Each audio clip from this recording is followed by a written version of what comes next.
Hello and welcome to Audionautic Deep Space Network Episode 7. My name is Sunwarper, and with me, as always, is my Audionautic co-pilot, Curtis. How are you, man?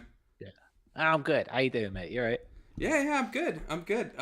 Also with us today is our friend, colleague, and blinking light expert, Eon Lake. Hello. That's a hell of an intro. I think that's me. Yeah. If anybody was on our Instagram yesterday, or was it the day before, we posted a little snippet from the last one where Eon Lake was going on about how amazing the blinking lights on his modular back there are. Is he still doing bloop, bloop, bloop, bloop, bloop, by the way? You would hope. Yep. Yeah. It's a bit slower now, though. Okay. I was trying to use it for something ambient.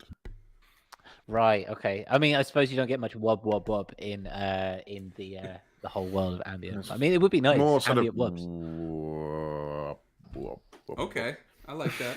Okay. That's some ambient wub wubs. Yeah, that'll work. Yeah. Have you had a good week, Ian? Like, what have you been up to? I've been doing a bit more music than usual, actually. Yeah, I'm good. I'm always happy when I've been up to lots up here. I'm through all the mixing and all that business. I'm writing now. Good. I'm filling up the whiteboard with ideas. There we go. Getting into some serious writing again. Cool. Is it for anything in particular, or is it writing for writing's sake? Yes and no. All right. What a cryptic, lovely answer. I'm doing some deep state stuff at the moment, just because I wanted to. And what is that? Volume 3 or 4? That you're 3. 3. Yeah, there we go. Probably the last one. Oh. How can you say such a thing? Oh, I'll do other stuff like it, but I'll call it something else, maybe. All right. Okay, that's fair. So you've been in the studio and everything. Yeah, I've been rediscovering the joys of modular. And doing things different ways, learning some stuff that I didn't know quite so well. Okay. Has that got anything to do with your rant that's coming up later? It has a bit. Interesting. Well, people have to stay tuned for that, won't they?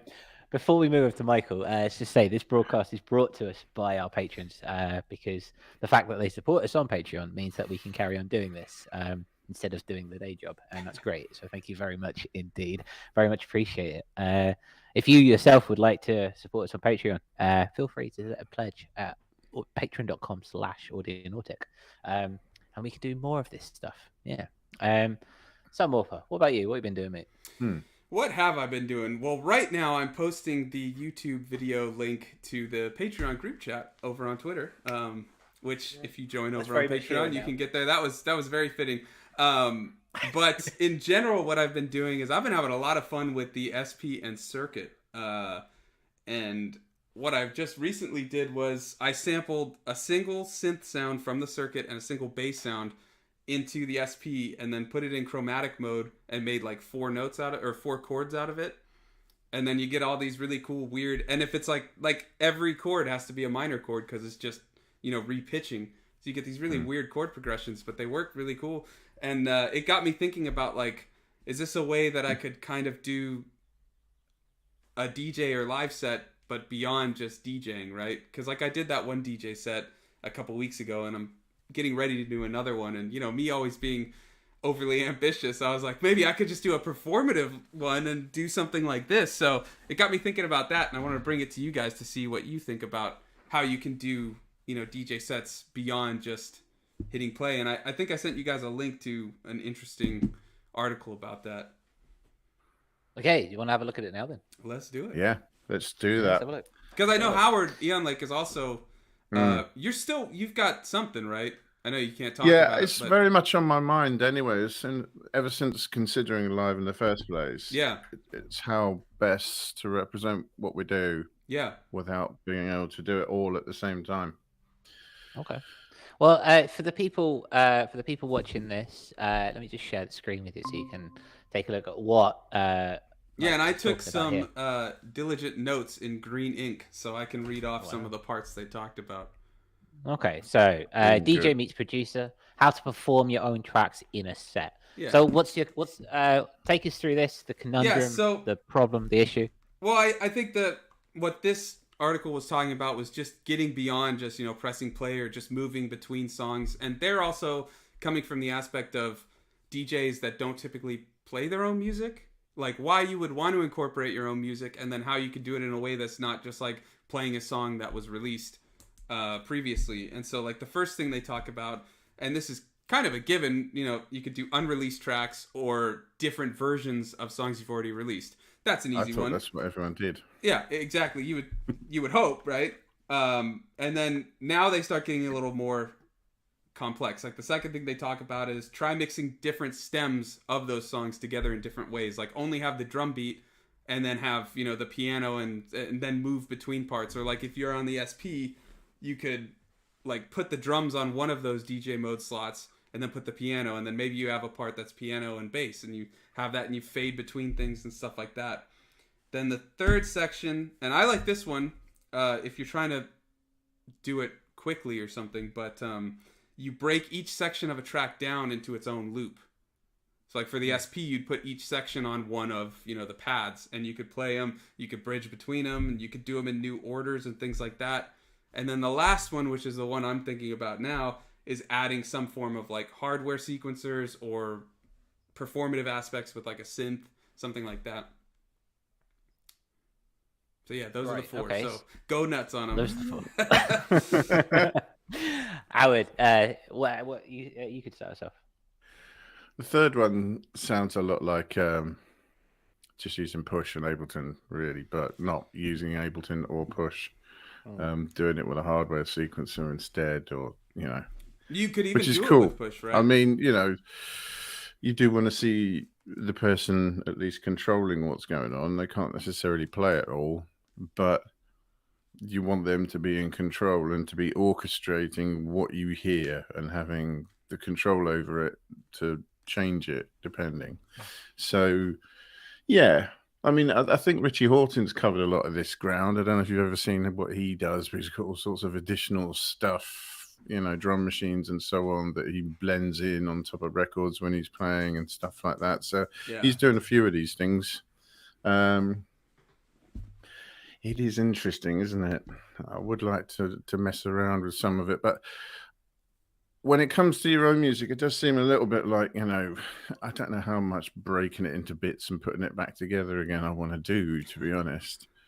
I guess it's just to make it sound new, like give it a new context. Well, I'd be inclined to write a set and maybe replace parts. And what I found when I adapted my live set for something that I'm doing now was that the revoicing because I couldn't take the hardware with me, not having a road crew, made quite a difference, and the balance of the mix being quite different really enhanced certain parts of it that are there on the record, but they're not as in your face. So it does feel quite different, which I quite liked. And then dropping some parts out so that you can play them yourself and things like that. And, being in control of the, the general structure and crossfading and things, so that you're doing a little bit of orchestrating. That sounds good. At the moment, I'm thinking I'd quite like to do some modular stuff live. But... Yeah, that was what they talked in that fourth one. They were like, add a modular setup. I was like, that's right up his alley. Just like that. Yeah. I mean, I'm for it, but so what would you do though with that? Would you be sending MIDI from your set, or would you be just drop my pen? Would you be just that is the question, really, triggering, and moving stuff and things like that? Are you going to go completely outside the box? Are you going to use the box for anything? It's, to me, I think I am going to have my laptop there because it's a bloody good effects unit, apart from anything else. Well, so is the SP, though. Yeah, but I mean, it's got sound tools on it. I'm sorry, it's got sound toys. Oh, yeah.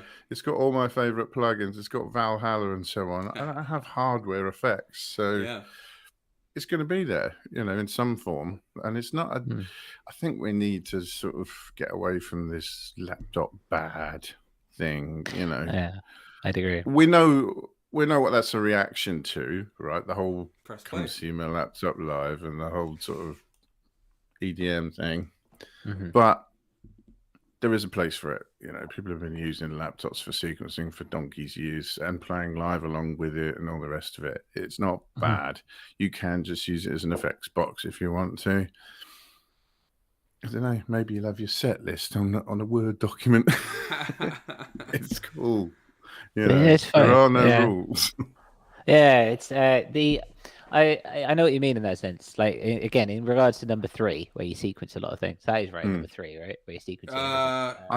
It's kind of breaking apart, but 3 is when you break each section. I was going to say sequence into different paths. Right. 4 is adding like hardware and stuff. So that's probably So you're turning a section into a sample. But you can do both. Like that's what I'm kind of contemplating for. I'm thinking for my next set of doing all of those. Like doing the first track where I have those pads that I can play just synths, and then I'm controlling a sequence of a track on the circuit like that I handmade. Right? I quite like the idea. And then the next song, like have an interlude that I just hit a button, like a pad, so I can switch all the knobs on the synth so it's ready for the next part. And then the next one would be something else. And then the final 2 tracks, I could just switch to DJ mode and just play them and do effects. So you kind of get the best of all the worlds. Because I like when you don't have to deal with playing parts and stuff, you can do a lot more effects to the track. Like on the SP. So by doing all of these, I'm thinking, well, it makes it a little easier. You can get it done quicker. Like be prepped for it quicker because you're not performing the whole thing. But you can also do different aspects of a live performance. What were you going to say, I've also Howard? thought of having sort of tiers of performance. Like there's just the open mic, turn up with a box type performance. There's just a modular performance. You know, there's the full live set of doing your songs in whatever way you see fit, you know. So that there's like a number of different things you can do. And if you DJ, obviously, you know, you could DJ. I think you should probably... Having flexibility in that area can't be a bad thing, can it? No, not at all. Not at all. Not at all. So, a couple of weeks ago, I was approached to join a band. And it's they're like, there's a duo here that they're kind of like... not busy enough. Well, yeah, exactly, right. And of course, me, the wonder man that never is very good at setting boundaries. Of course, I said yes. Why not? Right? It's a band. It's summer's coming. It's gonna be great. You know, we don't have COVID and all that stuff. We go out and do some. I haven't played live in a while. But anyway, it's people I work with here in Prague anyway, and they're singers and rappers. And basically need an engineer to kind of engineer all their stuff to kind of make it work. So we've been doing, over the past couple of weeks, we've been taking the stems from the original tracks and then literally cutting them up into loops and then putting them out on the launch pad, which I'm always a little bit uneasy about because I've lined everything up in Ableton and now it's just a case of, intro, verse, chorus, middle 8, that kind of thing, which it's just all right. It's fine. It plays it like a backing track. I mean, I might as well just play at the beginning, which is. I have thought, what is this giving me? Well, wait. Is there going to be? They're going to be singing on top, though, right? Well, yeah. So they're singing and rapping at the front of the stage, and also I will be bringing along the Ultranova and the guitar, and I know the chords, and so I will just do some improv over the top, just some extra pads. And I think that makes it entertaining, though. Right, because like that's how I make it entertaining. And so now you have that locked in backing. I mean, I guess you have to make sure you're hitting the button since you're not just pressing play, but you have that locked in part so you can improv and add interesting bits on top of it. Yeah, well, that's kind of the plan. I the first couple of sessions we were having, I was just pressing the buttons. I was like, I can do so much more here. You know, there's a lot more to get done. There's like, you know, there's places to explore and things to do. So. But I suppose that it kind of brings a hybrid system into it. So again, you're kind of manipulating a track from before because it's a very poppy. They're very poppy and they're very rappy, hip hoppy. But then you know me, space, yay. So like just put Supermassive at the end of the chain. That's all you need. Everything just on the master. Ambient everything. It's a nice one. Yeah. But with that type of set, I mean, it's kind of also knowing your place and pocket in that set, right? Because the focus is going to be the vocals, not the... I mean, I would think. I haven't heard the songs. Yeah. But the focus is the performance of the vocals and the rapping and all that. So it's like... It's kind of like those drummers that stay in the pocket. You know, they're not doing anything flashy, but they're driving that beat. It's kind of the same thing. You want to just drive it. Yeah. I mean, I'm happy to be that nerdy kid at the back with a beer, and while they're doing their thing, I'm just like pushing the buttons and just vibing. You know, it's gonna be a great summer. Basically, it's gonna be a great summer. Yeah. But okay. So I suppose bringing it back to the reason why you're doing this, Michael, like in terms of, firstly, have you worked out whether you can make it hardware? Can you put your guitar into your DJ thing? Well, I haven't figured that part out yet, but that's why I have the idea of doing a couple like actual live songs and then a couple DJ mode songs. So the DJ mode songs, I wouldn't need the performance because I'm just going to be doing effects and like things like that. So that I'm kind of thinking I could get the best of both worlds and get it ready much quicker than having to try to prep 5-6 songs, you know, as full performance versions, let's put it. So I suppose, what is it you're trying to achieve? Live sets. Just okay. I mean, I don't know if it breaks down any easier than that. I want to perform live sets, live streams on my YouTube, because I'm trying to, as you know, like I'm trying to grow the YouTube and just do these things that I find really fun. And one of the things I want to do is live performance, and I want to get ready to start performing out in the world. And I was like, well, why don't I just do live streams on YouTube? And so I'm just trying to expand and test the boundaries of like what I can do in these live performances. Well, okay, so where do we draw? Okay, so mini debate. Where do we draw the line between sequencing? Obviously, it's not as easy as laptop bad, Doorless good, right? It's not as Howard said, it's not that black and white. But again, I don't feel comfortable just doing that, right? So I want to add something else, add a flash, a reason to come and play live. Where do you draw the line then, guys, between just a backing track and playing some stuff live and actually performing? How would you go first? Let's hear your... Playing an instrument is probably a good place to start. You know, you're both guitarists, which kind of makes it easier for you, I think. You know, I'm a drummer.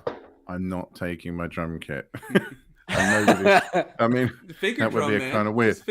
I press play over there, and then I go and sit down. Well, Shigeto and play does that. Drums. Have you listened to Shigeto? No. Oh, dude, you're in for a treat if you check him out. But he would do that. I think he probably does something else as well. He had some, like, I think it's kind of like what Hydro Fighter does when he mixes. He had some, like, Akai knob things where he would, like, bring faders up and things like that. But then he would go and do the drums and then go back and DJ and stuff. It's pretty cool. But even so, I dare say he has a minimal road crew. You would think, yeah. Or someone helping him, yeah. So, I mean Howard... But I do play a bit of keyboards as well. So, you know, that's where I do my bit. What about I play a little bit of bass as well, actually, till I lie. On this set I've got at the moment. There you go. Because the bass lines are very simple, and the bits I play don't actually go through the whole song either. Well, okay. I mean, okay, so to a bass synth at one point. Let's just bring it out through. Okay, so obviously bringing in. Okay, so let's say bringing in a live instrument is a great place to start, and obviously, yeah, okay, that's great. You know, you rock up and suddenly you plug your guitar in, and there's a little bit of riffing over the top.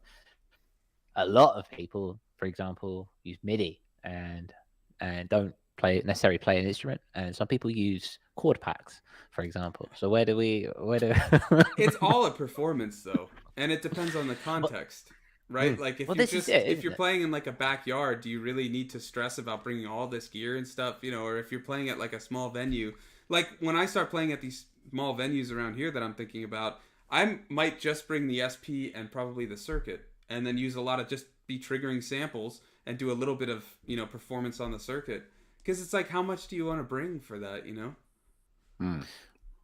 It's the practical considerations, I think, that influence it more than the artistic ones. You know, you'd like to do. I mean, I'd like to do a little bit of everything. You know, on my album, I play a little bit of guitar, I play a little bit of bass, I play a fair bit of keyboards. A lot of it has to be edited. I'd need to rehearse.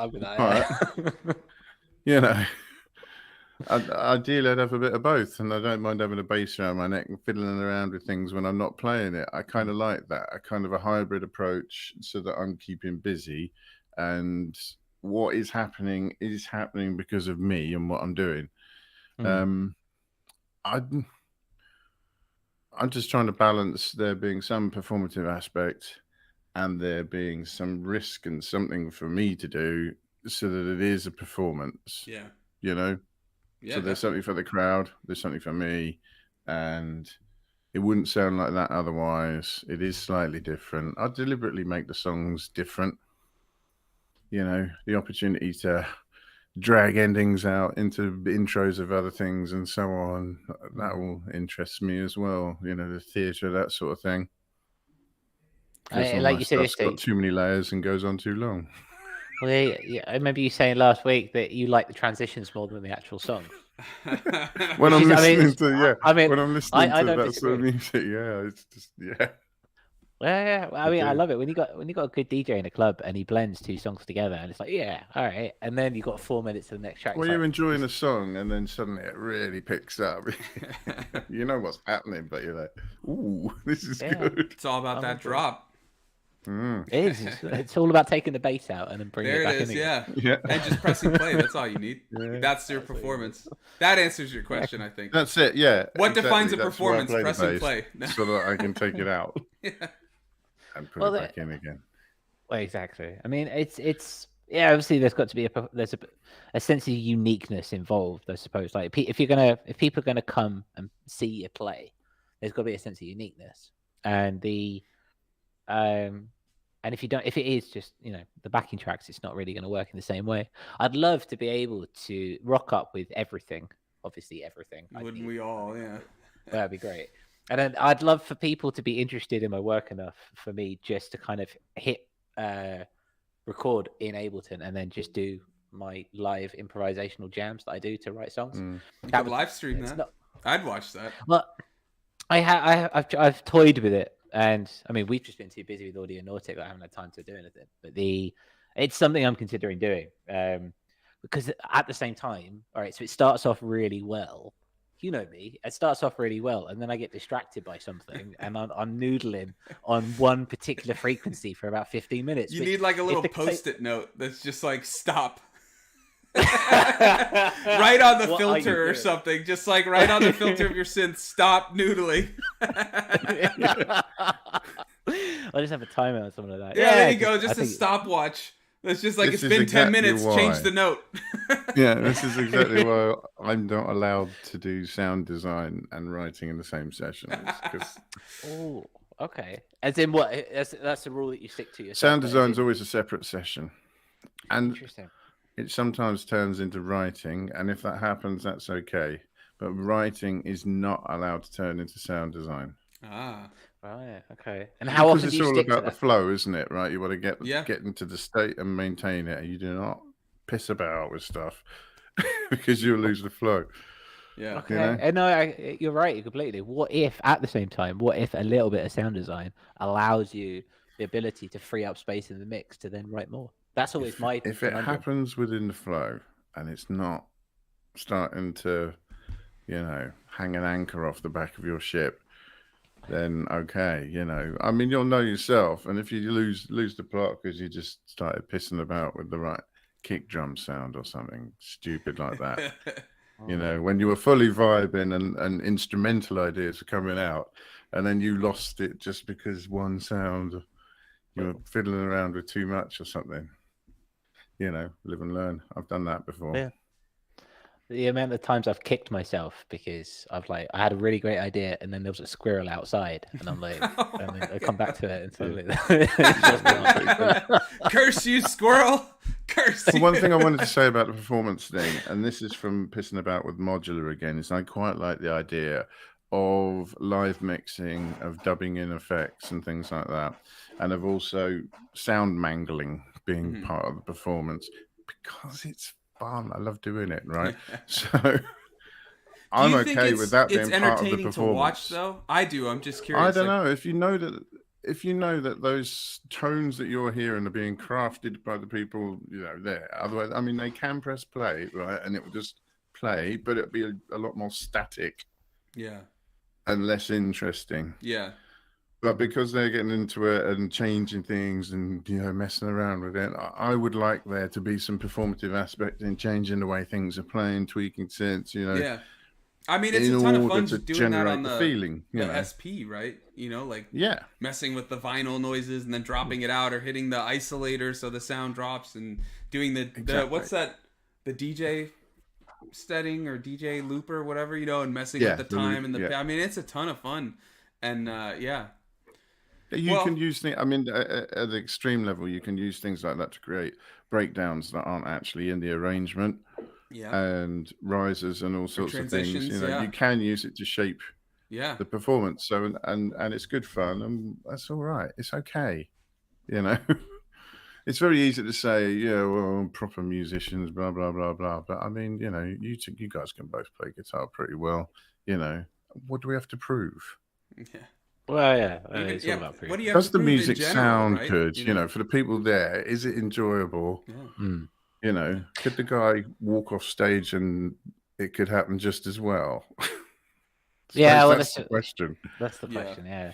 I mean, to me, I suppose there's two different types of viewer, spectator, listener, patron, whatever.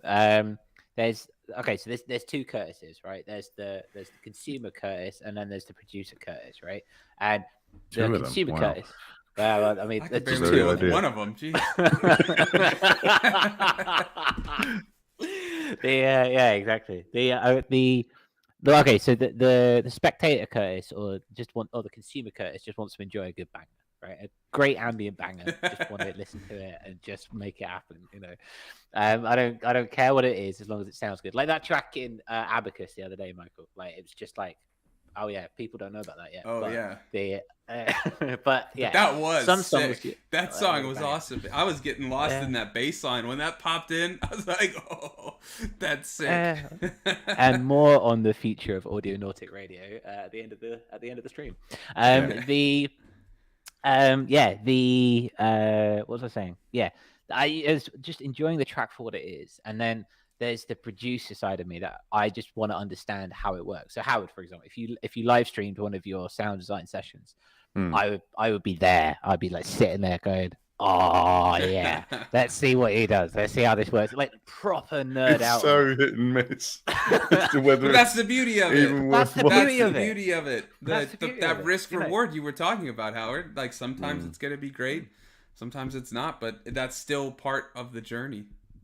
But yeah, it's all a flow, and it's like it's understanding other people's flow that you can incorporate into making your own flow. Yeah, essentially, everything's a flow, and like, but at the same time, in my head, those two are completely two separate things. Like, okay, so we're all the fact that we spend our time making music somewhat ruins the idea of listening to music because we're always picking apart tracks. Well, I think of it as a different form of listening. Yeah, okay, I'm the other way. I'll pick apart my stuff. Everyone else's stuff is. You can shut your brain off. I try to. Right. I try to shut my brain off when I'm listening to music. So I can be a lot more objective with other people's stuff. There's like, really good. Sometimes I think I wonder how they did it. Yeah. That's the only way it tends to creep in.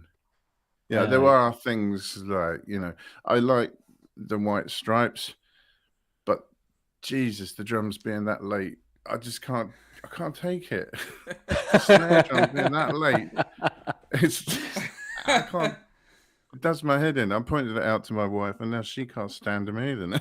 Oh, way to ruin it for someone else. Like, if I can't enjoy it, no one can. Well, that's fair. I mean, if you can, it's rare. If you can listen to a track, Howard, without picking it apart, your third eye is open a lot wider than mine. So I mean, it's a good place to be. It's a good place to be. Yeah, fair enough. Anything more on that? No, I think we droned on enough about DJing. Let's move on.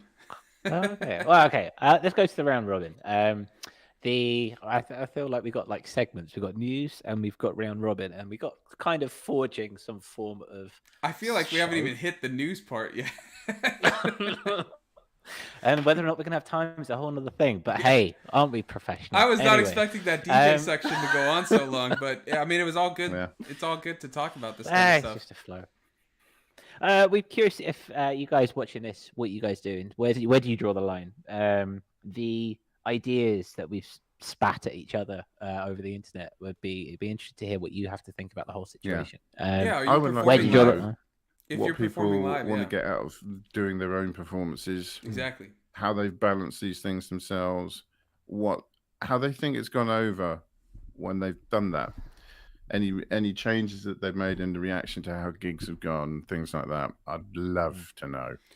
Really yeah, would. exactly. Like if you're performing live, how do you do it? Are you having a background track or backing track and then playing on top of it, something like what Curtis is thinking or what they're gonna do, or are you doing all performative aspects, triggering loops? I know like some people use Ableton and they're just triggering all these different parts and singing on top and playing with effects, and I mean that's really cool to watch, like live looping whole segments and things like that. That's pretty sick.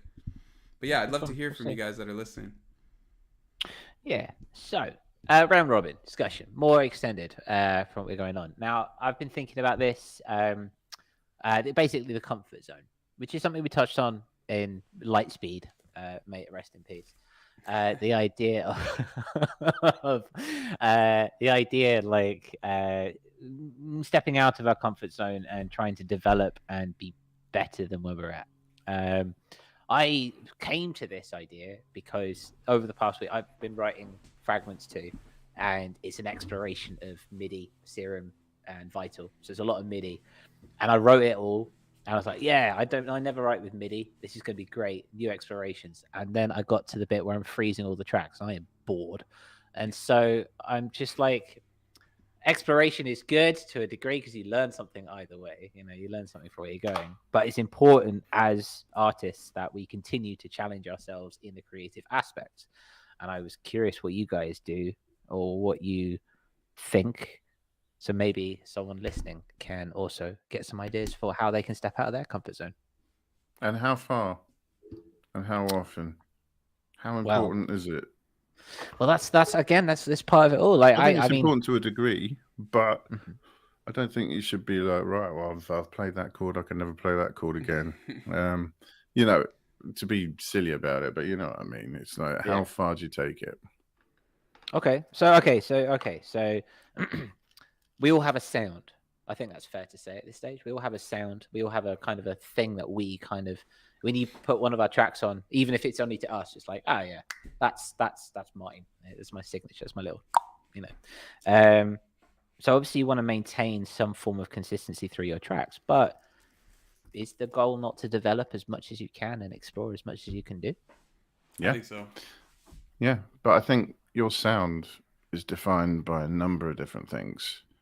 You know, it could be 6 or 7 different elements, and they're not always all there. Different mixtures of those things, but common things you tend to hear in them. So it's okay for like a couple of old friends to be in there if you got a bunch of new stuff going on as well. And I think it's not just about the music. I think it's about your approach to it that I like to keep that flexible anyway in the way that I work. You know what I mean? I've talked about it before with ideas and jumping off points and trying to do things differently, not starting with the same thing, you know, setting myself challenges and so on. Yeah, if I may interject, I was going to say, I almost feel like while you were saying, oh, it's good to stay in, you know, use familiar things and stuff, your premise for making every track is always different and contingent on things on the whiteboard. So to a degree, you're stepping out of the comfort zone every time you make a track. Sometimes. While you bring in familiarity. And I think that is the key. Anyways, I'm sorry to interject. I just wanted to No, that's true. But sometimes the songs just happen. Yeah. Sometimes it's not an idea, or the idea didn't really do anything, but a song happened anyway, and I don't care. They're only there to get me going. You know, it doesn't really matter. But yeah, I still have vision about where I want the music to go. Until I've got there, I don't know where I want to push it beyond that, you know. And I find I'm also hearing new music, liking new things, trying to bring new things into what I do and seeing where that fits. And I don't necessarily think that that's something that's going to stop over time either, because you always hear new music. You always hear things you really like. And it's not a question of copying it. It's just that there are elements of it that make you think from a writing perspective. Oh, I never really thought of doing things like that. Maybe I'll have a go. So I'm not that deliberate with it, except for maybe the whiteboard thing. And just try not to do it exactly the same way each way. Or if I find I'm using a piece of equipment for just one thing, do something else with it deliberately to try and get out of that rut. Mm-hmm. I mean, like I said before, I'm not spending a lot of money on kit this year. It's about consolidation. It's about learning. My birthday accepted. I'm done. I'm going to do the press X to doubt. Well, it would be a cold day in the hell when Howard stops buying gear. All these synth companies are panicking right now, just drenched in sweat. Oh no, he's not going to buy anything this year. The stocks of Roland have just gone through the floor. All the modular companies just crashed. I've got a lot of stuff I need to learn here. I've got months of work, I think, really getting good on some of this stuff. So I'm going to do that as much as possible. All right, we'll see. I mean, that in its own right is that. I mean, that is exploration in its own right. You know, like consolidating your knowledge and kind of pushing down on, or hunkering down, sorry, I should say, on what you know. That is a stepping out of the comfort zone in its own right, because I mean, it's new gear, isn't it? I still, for example, I mean, I've had this for a few months now, and it's a great bass machine, but I'm still working on how to try and make it something more than just a bass machine. It's the monologue, not the mini log, and the patches are not quite as, it's not quite as flexible as the mini. Yeah, I mean, it's a mono. It's not quite thick though, so it's like a mono synth, isn't it? So you should be able to get good leads out as well. Yeah, it's just a case of kind of working around. Yes, it's just, I suppose. But every time I come to like this, it's like a set. It's like the back of my hand. I know exactly what I need to do with this. Then I come to this. It's like, and that's fine. And it's just part of it, you know. So it's like I like that part. Well, yeah, I enjoyed that bit. Like with the SP, it was the first time I stared at something musical when I got it, like in years, that I was like, I have no idea what I'm doing with this thing. And then just slowly over time, I was like, oh, I can do this. Oh, I could do this. And it just like opened my mind up to all these things. Yeah, monkey dopamine is great. Try taking it out of the studio and just sitting on a... That's what I want to do. I want to take that in the circuit and just like jam. And write some patches. In a park or something. Experiment. Yeah. I find it helps to take it away somewhere else. Just one bit. You're big on that, aren't you? You're big on like taking it out of the studio, taking it to... Just it's a psychological thing sometimes. And that in its own right is going out of the comfort zone. Right? Like you're out of your studio, you have limited equipment, so you have to work with the limitations and make them work for you. A bunch of good ideas yesterday just on the OP1. Oh yeah. Just tracking a few things, and it can make some pretty wonky noises and some, loopy drums. And I figured, when I run out of space, I could just dump these as samples onto the SP and start again. There you go. Oh. Now you're where the chicken dinner. Just 2 little bits of kit, and you could be going for hours. Yeah. And get some big stuff out of it. That could work. Before we move across to the well anticipated rant, I do have something to say about the comfort zones. I would. Yeah, I'd like to hear what you think, Michael. I surprisingly somewhat disagree with Eon Lake, but feel like he's also kind of saying the same thing in a different way. But I feel like you should try to do something out of your comfort zone, whether musically or just in life, every day, just to grow as a person and to grow. Like I want to learn, like Sound Phaser, our label mate, always says, lifelong learner. Like I always want to learn new chords and maybe not chords, but new ways of putting things together. And like I was listening to some soundtrack stuff yesterday to work on like themes for orchestral type stuff, and then I tried to convert that to a synth and like guitar thing and make like more melodies and things like that. Like it's just breaking out of these normal ways of doing things to just kind of open your mind. Like what you were saying, Josh, with Fragments too, how you were doing it all MIDI and then you just started freezing stuff and now you're bored. Do something new with how you mix it. Like throw everything in bus channels or chop it up and resample and do, just like try one thing and see what it does. Yeah, and I'll end up going down those routes. I was just doing it yesterday. So I've got 3 or 4 tracks, and it was a session of, how I compartmentalize my sessions. Yeah. This was just freezing. I'm like, this is just a lot of hanging around. Really, this just takes the fun out of everything. But what's that again? Progress bars. Yeah. They just make it worse. It's awful. It's like I put a drone on for like 12 minutes, and it's like, oh, Jesus Christ! Like, come on. Oh, and I'm gonna have to master that drone, aren't I? Oh, 12 minutes of it. We'll see. But we'll see. All right. Yeah. I'm in somewhat of agreement. We always should be pushing ourselves to do something different and better. Yeah. And you can always go back to those comfort spots, like and like Howard was saying, like if it's working, like if the way you mix works, do something different before you mix, and then mix the way you like it. But if you're getting stagnant or bored, it's all about having fun. That's why we do this. So grow. And also the fact you haven't necessarily discovered everything you like doing yet. Yeah, like clippers. I hadn't used a clipper in however long, and you're like, try the clipper in the master, and ooh, I love that thing. Exactly. I put my guitar up to standard for the first time in about 3 years yesterday. Oh, wow. And it feels weird, but I mean, like, it's a completely different set of tones and like the vibrations on the strings. It's different. You ever tried DADGAD? DADGAD? I have not. No. You should try that. It's pretty cool. All right. DADGAD. That's the tuning. So it's like drop D, but then you're changing the bottom 2 as well. You're dropping so it's drop down. D, but. Then the B string goes to A, and then the E string goes to D on the high, the high ones. I'll have a look. Yeah, I'll have a look. It's cool. How about again? Come back to you guys watching this.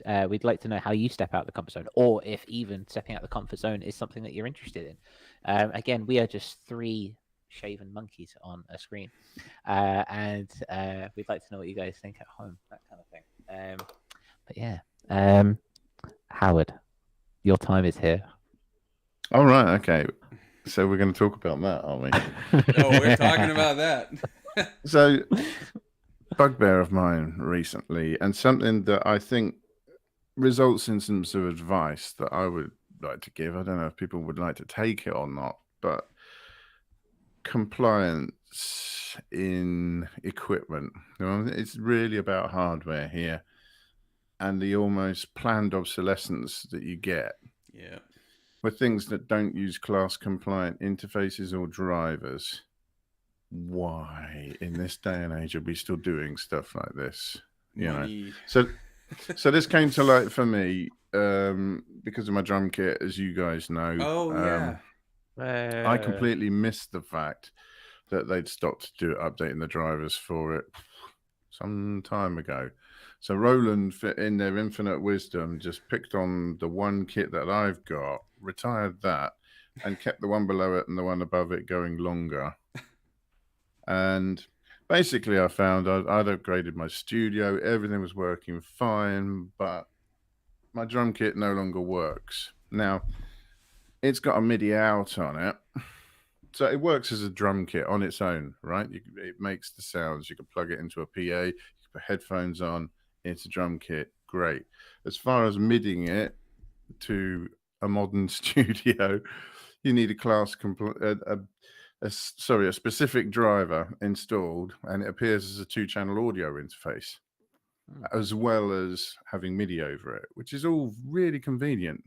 The fact that it's 2 channels is a strong argument for the fact that it could have used a class compliant driver, but anyway, it doesn't. And they stopped writing it for Mac OS 10, 15 or something. It's long dead.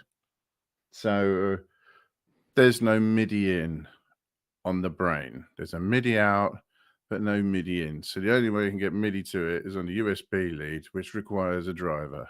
So that's it. From wanting to record MIDI and send it back to the kit to, reamp it kind of and record it. Can't do that anymore. So you've lost quite a significant part of your studio, you could say. Yeah, and I was really happy about it.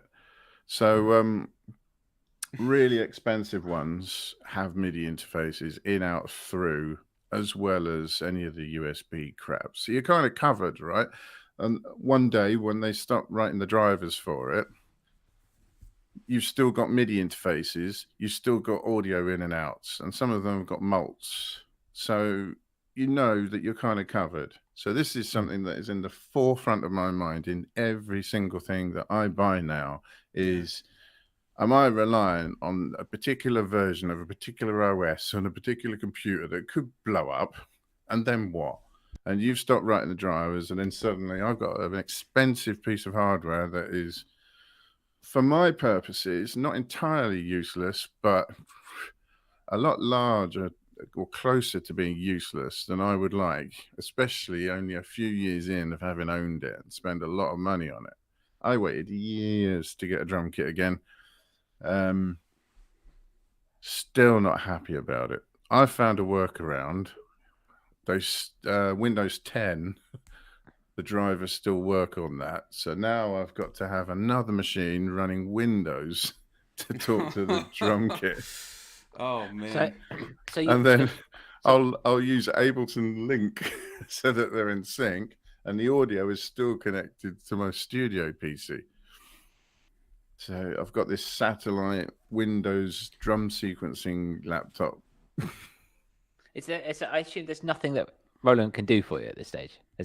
No, they had this interesting article about how you could try using a MIDI host, like a physical MIDI host, which is an intelligent electronic box that acts as the hub end of it. iConnectivity, one of those? Yeah, but the problem with that is, if you're going to connect a device to a MIDI host, it will only recognize ones that are class compliant.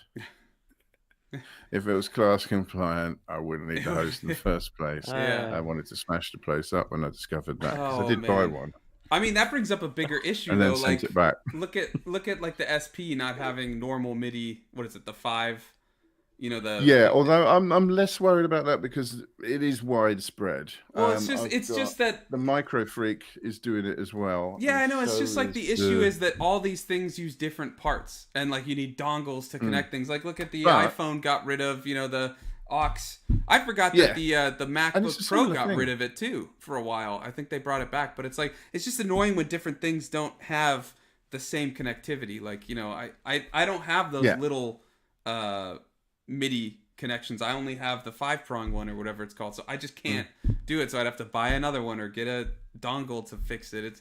I just can't. But it is a standard. Those exactly. There needs to be standards between. If you're using 5-pin to 3.5mm TRS, there are 2 standards for it.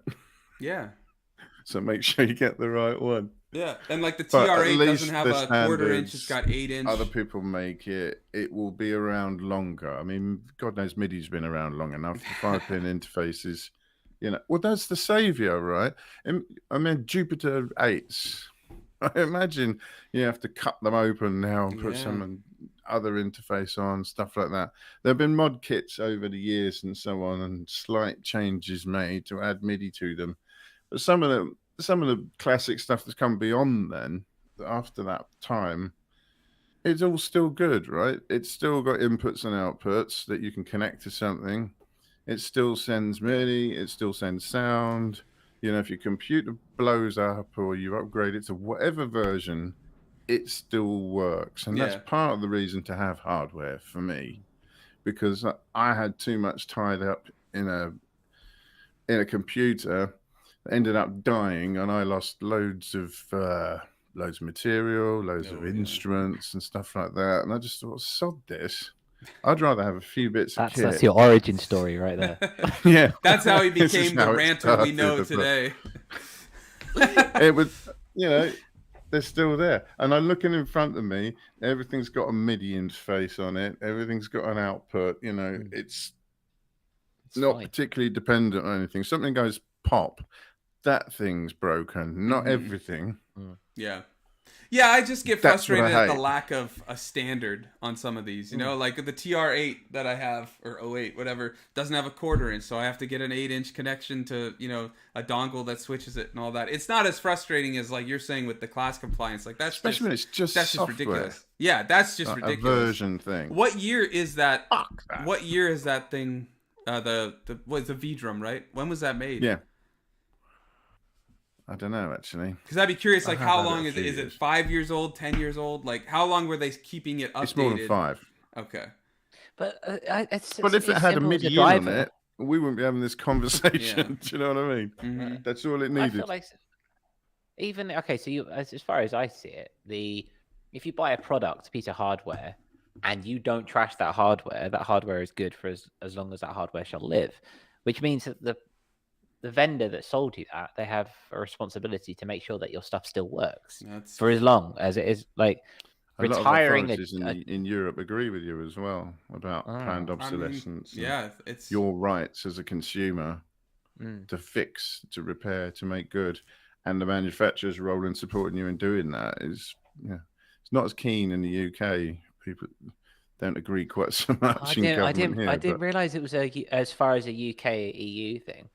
No, not necessarily, but I think I've heard a few stories of trying to change laws in Europe to support people changing batteries, like not having a built-in battery that can't be changed, isn't user serviceable, things like that.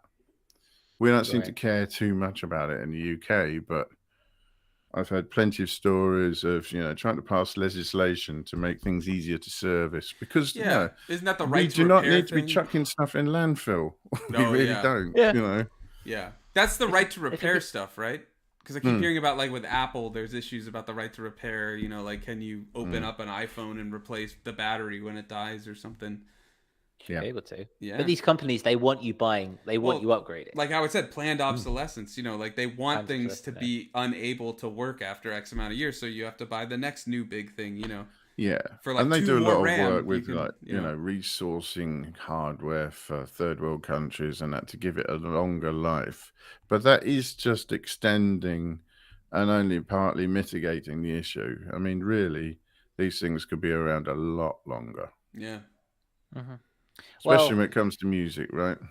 Oh yeah, I mean, it's not going anywhere, and tape reels are still being used, right? I don't know. How many years on?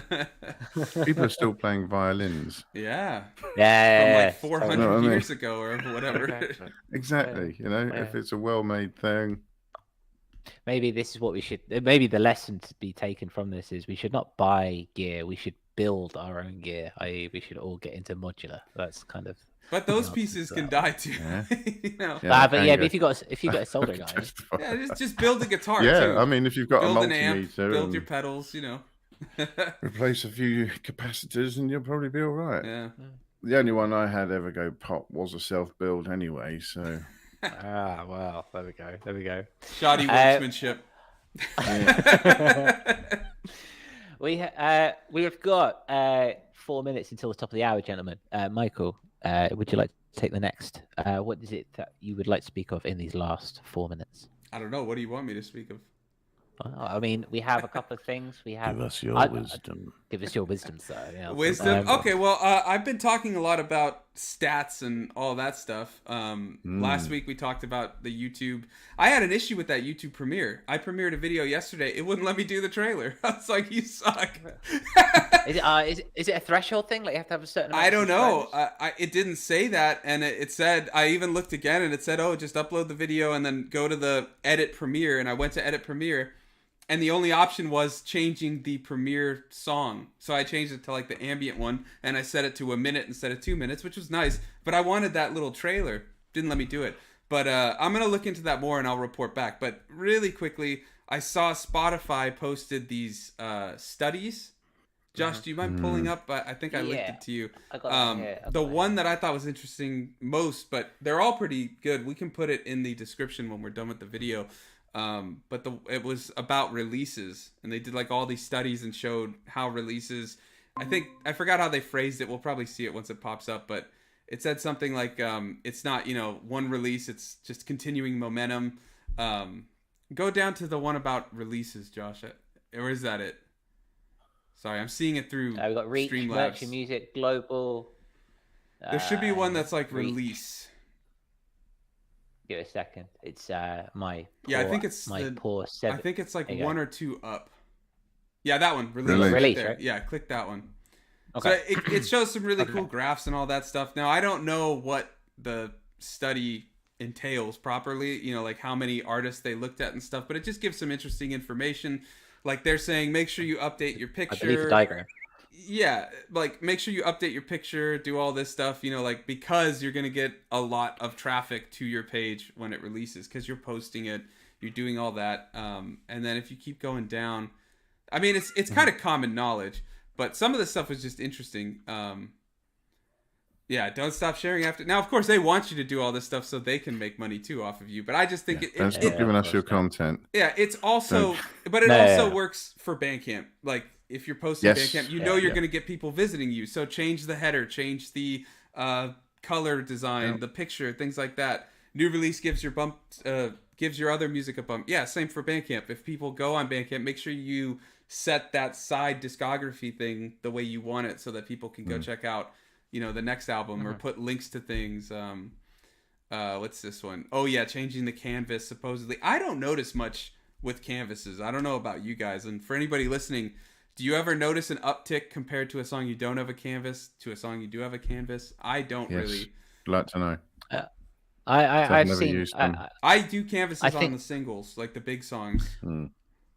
The way I've always seen it is shareability as opposed to reach. As in, if I'm on my Instagram and I want to share a song on Instagram, I would like it to have a canvas because it looks cool. Yeah, like I just wish the song would play too. Well, you can do it if you engineer it a little bit. So then you go into the music bit. It won't let me. It says if you're using Spotify. You're right. Yeah, that's the issue. It's annoying. So you see this cool art, and then that there's no sound. It's like okay, but yeah, I would be curious for anyone using canvases. Like I notice on songs that get on a lot of playlists, the canvas views are maybe 8 for every 100 or something, you know, and it's playlist, so it's background listening. But it's just interesting. But we'll put a link to all those studies that they posted. They're just interesting to look at. I wouldn't necessarily say it's important for your Spotify, but it has crossover, like I was saying, with Bandcamp and with your social media. It's just good things to know. You know, whatever your opinion of Spotify is, it's stats, and that's always interesting to know. It's good to know. Yeah. Whatever you think of Spotify, you can rely on them to do some market research. Yeah, exactly. So use them like they're using us. Yeah. They're a tool, right? Yeah. Yeah. They are tools. Yeah. They are totally tools. And you can learn from it, definitely. I was just laughing at Ride the Wave. Well, you know, they have to use the buzzwords and be trendy and stuff. Yeah. It's just, in my case, it's not so much a wave or a little ripple. Yeah. I mean, it'd be interesting to see. Okay, so we've got FCC coming through the label in the next week or so, next 2 weeks. It's 22nd of April. And yesterday we started the promo campaign for everything publicly, shall we say. So it'd be interesting to see what stats we can gain, because I feel like over the last year we have a bit more knowledge. It'd be interesting to see if the hitting these particular boxes that you've just given through, whether or not that gives Paul a boost beyond that, which we would have given him anyway. So it'd be interesting to see. Maybe we should report back in a few weeks. Yeah. If you guys like these sort of statistic things and stuff like that, let me know, because I love looking at this stuff, and I don't mind if we make it a little end of the episode segment or something. But you know, it's always good to learn these things, and like Howard was saying, utilize them. You know, so yeah. Exactly.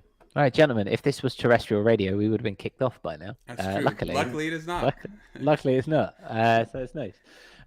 You did tease something about talking about something at the end of the episode, so shit, you do need to make good on that, because Howard is like waiting with bated breath. I can see. Look at him. Yeah. So we have a new iteration. Obviously, we stopped Lightspeed when we started doing ADSN, and so over the past couple of weeks / months, Sunwarper and I have been testing out a new concept, which we will be bringing to you guys at the end of the month on the 23rd of April. It is entitled Binary Stars. Yeah, it's actually titled Audionautic Radio Presents Binary Stars, because it's an extension of our radio and our playlist, which you can find in the description below. You can, yes. So it's a talk radio show, just the two of us. Each week we come together and we basically share some songs, and we bring a song that we've found on the Audionautic Radio playlist, and then we also have a song that we ourselves have been listening to just for the fun of it. And then we sit, we talk about it, we shoot the shit, talk a lot of bollocks, and make a good time of it. These are not live for now; these are pre-recorded. In the sense, but I mean, we don't know what our songs are going to be before we turn up. It's kind of exciting, really. Yeah. It's just another outlet for us. We have ADSN, which is live. This is just another kind of like talk radio topic between the two of us. It's just a cool way to listen to a song and get each other's opinion on it, and we can learn from the song. Like one of them, we were talking about how well the artist used loops, but making a full journey out of it, and like that's so inspirational, because I always struggle with how to turn, you have a 4-bar loop with all these different instruments on it. How do you turn that into a song? And it's like, well, that's a great template, the way that they made this movement and things like that. And really quick, Sleepy Shut-In, what's up, man? Happy to have you here. We're just about to end though, but glad you made it. That's fine. The focus of this show, just to make an addition to that, is it actually takes inspiration from Howard. And the idea that the wide eye is going through the idea that we're focusing on less is more. We're not necessarily focusing on the latest releases. I think the first episode involves a track that was written about 3 years ago, for example. We're not focusing on the latest stuff, not focusing on the biggest stuff. We're focusing on 4 tracks each week, and we're really like talking about them and bigging them up and kind of enjoying them and focusing on the small bits, that kind of thing. Yeah, and if you want to be on the playlist and by extension the show, you can DM either Curtis, Audionautics Instagram or Twitter. Sorry, I'm getting all caught up on all the socials, or my own. I usually do the playlist, but you can hit up any of us and we'll take a listen and see. Yeah, Michael and I, believe it or not, Michael and I actually communicate quite often. Yeah, despite the time zone differences and whichever app we're using, it gets confusing. So it doesn't need to be your latest track. No. If you've got something, right? The playlist does not have to be new stuff. I like putting new stuff, but we also... It's a balance. Yeah, it's a balance. I mean, if there's a song that just is a vibe, we're going to put it on. It doesn't matter when. Like, I put on... old songs of yours, Howard, because you don't put a lot of your stuff on Spotify, but I still love it and I want to listen to it. So, It's all good. Thank you. That's cool. Any final words, gentlemen, before we head off for another week? No, man. Just we do these at 11 a.m. Pacific, 7 p.m. UTC on Wednesdays. So if you want to tune in live, you're welcome to the chat. And then anyone that joins over on our Patreon can hop in the call itself. We usually talk for about 30 minutes before we bring the patrons in, and then if anybody's on, we'll bring them on. Yeah, completely. So yeah, thank you very much for tuning in today. It's been great. I would love to know what everyone thinks about seriously these questions that we've been asking. Yeah, genuinely curious. List them off right now, Howard. I'm testing. Yeah. No, I'm just kidding. How you approached it, how you had to change it, how your gig experience went. Cool. All of this stuff. Look at this guy. Everything we talk about in this is for people to opinionate on and share their views. That's what we want. Yeah, get the discussion going. Exactly. This is a place where we're trying to build something that is greater than us, where we're sharing ideas, bringing together, coming together, and we really want to know what you guys think of home. So please let us know. Yeah, and let us know how you like the new transmission incoming and it's what will soon be the transmission terminated stills that Josh made. We're gonna be updating them with music and stuff like that, but it's a slow process, as anybody who's been watching from episode 1 knows. We have to phase these things in. It gets a little complicated. Yeah, there's a lot going on. Eventually they'll move. That's another big thing. Yeah, and there'll be music. It'll be cool. It's cool. But yeah, thank you very much for tuning in. I hope that you've enjoyed the show very much. I've certainly enjoyed chatting with you guys, as I always do. Yeah. Do we all have a purple light right now? We kind of do, don't we? Yeah. Mine's more red, but yes. Oh, before we go, It was when you said that. Yeah. it was. Wow. Yeah. Look at our synchronicity, gentlemen. Yeah, look at that. Final word from Sleepy Shut-In. I've been thinking of doing live sets as well, but it's so intimidating. Maybe one day. I feel that, man. I fucking feel that. That's the fun, man. That's why we're talking about this. That's what we were talking about. Sleepy Shut-In, I don't know if you heard the beginning, but you're welcome to listen back and then next week let us know how you feel about what we mentioned. But yeah, I love that anxiety. Like it sucks in the moment, but the second that finally ends and you're up on stage and it's just like, well, whatever happens is going to happen and I might as well just have fun because I'm here. I love that moment. And then I just totally blank. Like I just lose myself in the moment. And I missed that because I did one set in 2020 and then all that stuff happened. And now I'm just like, I guess it's time to start doing them again. So yeah. It's a good way of doing it. And on that note, it's worth shooting for. Sorry. It is worth shooting for. No, that's all. It is worth shooting for. I think that's a better last word than what I was going to say. So I'm just going to shut up. Oh, now I want to know what you were going to say. Well, I was going to say, I was just going to say that, as truly living in the moment. Yeah, truly no, it is in the present moment. For real. Yeah. It's the way forward. It's the way forward. Yeah. So yeah, gentlemen, until next time. All right, guys. See you next week. Cheers, guys.